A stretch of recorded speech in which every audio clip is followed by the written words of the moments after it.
Hi, my name is Callie, and this is a video series documenting my family's trip around Iceland. This was our fourth full day in Iceland, and we visited the famous Blue Lagoon spa, and we also got to see a lot of the countryside and drove around quite a bit and saw some sights in Iceland. So keep watching to see everything we did on our fourth full day in Iceland. On this day, my mom and I went off on our own and did kind of our own thing. We started off with about an hour drive, and for context, here's my outfit of the day because of course I have to add that.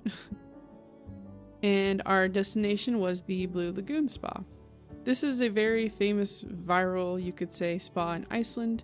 I didn't record any videos inside because honestly, it's overdone on YouTube and every other person has done a very detailed vlog on it. So I just decided to enjoy our time there and I didn't record anything inside, but I did have some video and a couple of pictures from the outside. And once we were finished there, we started driving and we decided to do a different route on the way back to Reykjavik and took our time. We stopped for lunch at a seafood place in Grindavik.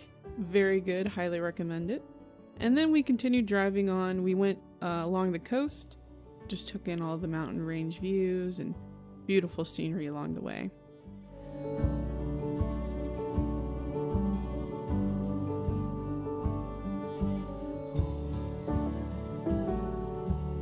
At one point we came across this church in the countryside. We saw it from a distance and decided to stop because we didn't have anything else planned.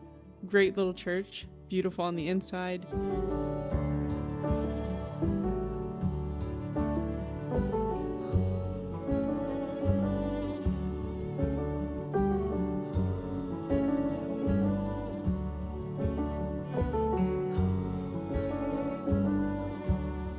We were also able to go into the inside of it and see how the chapel was set up.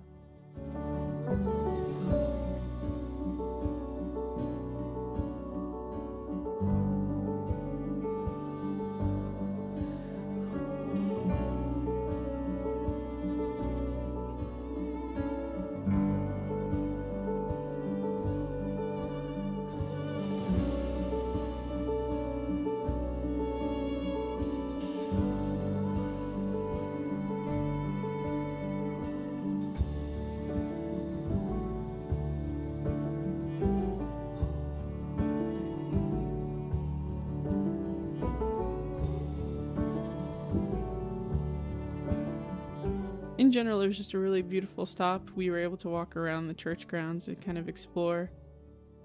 And we also noticed these little houses built into the side of this hill. This is kind of in recognition. Iceland has a lot of folklore and stories related to elves and the presence of elves in Iceland. So if you're ever curious about that kind of history, I encourage you to look it up.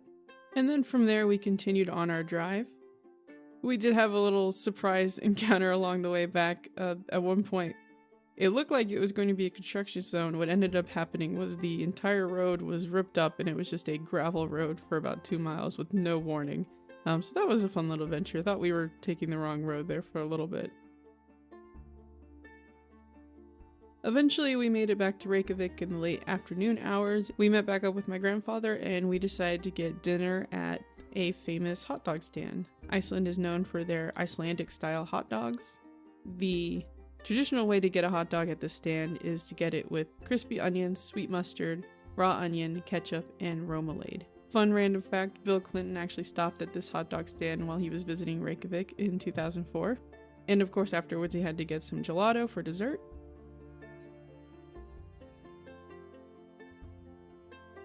And then we walked around the town a bit and decided to go get some drinks at a nearby bar. And if you're wondering what type of beers the bars usually have, here's a good example of one.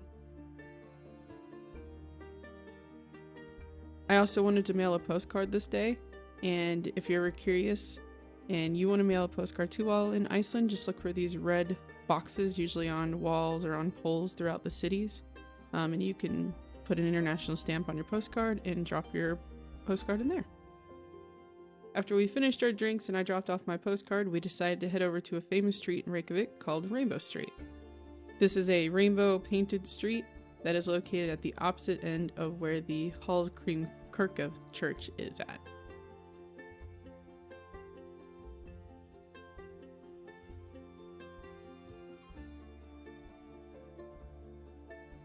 And then to finish out the night, we decided to go to a viewpoint and try to see some northern lights, although unfortunately it was too cloudy and bright out for us to see it, but worth a try. Here's our itinerary for the day of things we did outside of Reykjavik and also in Reykjavik, and where we ate and things we saw. And stay tuned for the last 2 parts of this video series, and I hope you enjoyed.